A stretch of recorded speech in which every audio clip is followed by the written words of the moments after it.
3 பயிற்சி, சனி பயிற்சியை கண்டா எல்லாரும் வந்து கொஞ்சம் பயப்படுவோம். காரணம் ஏன் அப்படின்னா, சனி உள்ள வராரு அப்படின்னா பல நன்மை தீமைகள் எல்லாருக்குமே நடக்கும்னு சொல்லிட்டு, குரு பயிற்சியை பத்தி நம்ம எல்லாமே சந்தோஷப்படுவோம்.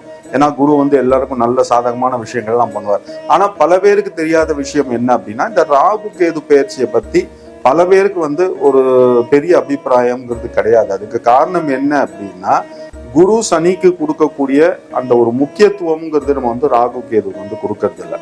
இப்போ ஜாதகத்துல நம்ம பார்த்தோம் அப்படின்னா மொத்தம் வந்து 7 கிரகங்கள், ஆதி காலத்துல பார்த்தோம்னா 7 கிரகங்கள் தான் இருந்தது. அதுக்கப்புறம் இப்போ கொஞ்ச காலத்துக்கு முன்னாடினா இந்த ராகு கேதுங்கிற அந்த 2 கிரகங்களை வந்து நம்ம வந்து ஜாதகத்துல வந்து இணைச்சிருக்காங்க. இப்போ ராகு கேதுவை பொறுத்த வரைக்கும் அவங்க 2 பேருமே சாயா கிரகங்கள் சொல்லுவோம். அதாவது சாயா கிரகங்கள் சொல்லுவோம், அதை தவிர நிழல் கிரகங்கள் சொல்லுவோம்.